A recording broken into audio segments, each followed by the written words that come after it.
ಪಹಲ್ಗಾಮ್ ಉಗ್ರರ ದಾಳಿಗೆ ಪ್ರತ್ಯುತ್ತರ ಕೊಟ್ಟ ಇಂಡಿಯನ್ ಆರ್ಮಿ.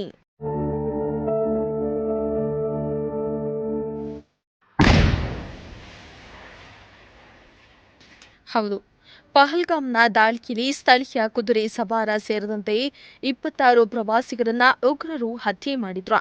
ಇದಕ್ಕೆ ಪ್ರತ್ಯುತ್ತರವಾಗಿ ನಮ್ಮ ಇಂಡಿಯನ್ ಆರ್ಮಿ ದಕ್ಷಿಣ ಕಾಶ್ಮೀರದ ಟ್ರಾಲ್ ಮತ್ತು ಬಿಜ್ಬೇರಾ ಪ್ರದೇಶದಲ್ಲಿನ ಇಬ್ಬರು ಲಷ್ಕರ್ ಎ ತೊಯ್ಬಾ ಭಯೋತ್ಪಾದಕರ ಮನೆ ಮೇಲೆ ದಾಳಿ ನಡೆಸಿ ನೆಲಸಮ ಮಾಡಿದ್ದಾರೆ.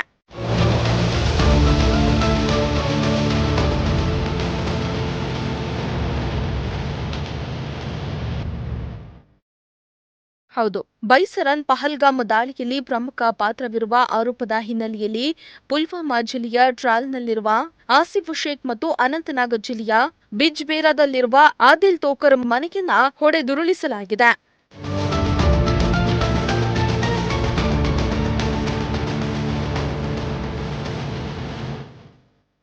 ಜಮ್ಮು ಮತ್ತು ಕಾಶ್ಮೀರದ ಅನಂತನಾಗ್ ಜಿಲ್ಲೆಯ ಬಿಜ್ ಬೆಹಾರ್ ಬ್ಲಾಕ್ನಲ್ಲಿರುವ ಗುರಿ ಗ್ರಾಮದ ನಿವಾಸಿ ಆದಿಲ್ ಗುರಿ ಎಂಬಾತನು ಪಹಲ್ಗಾಮ್ ದಾಳಿಯಲ್ಲಿ ಭಾಗಿಯಾಗಿರುವ ಶಂಕೆ ವ್ಯಕ್ತವಾಯಿತು.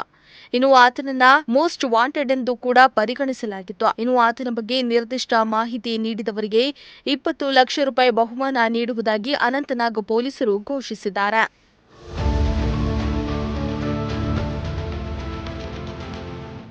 News desk, Prajashakti TV.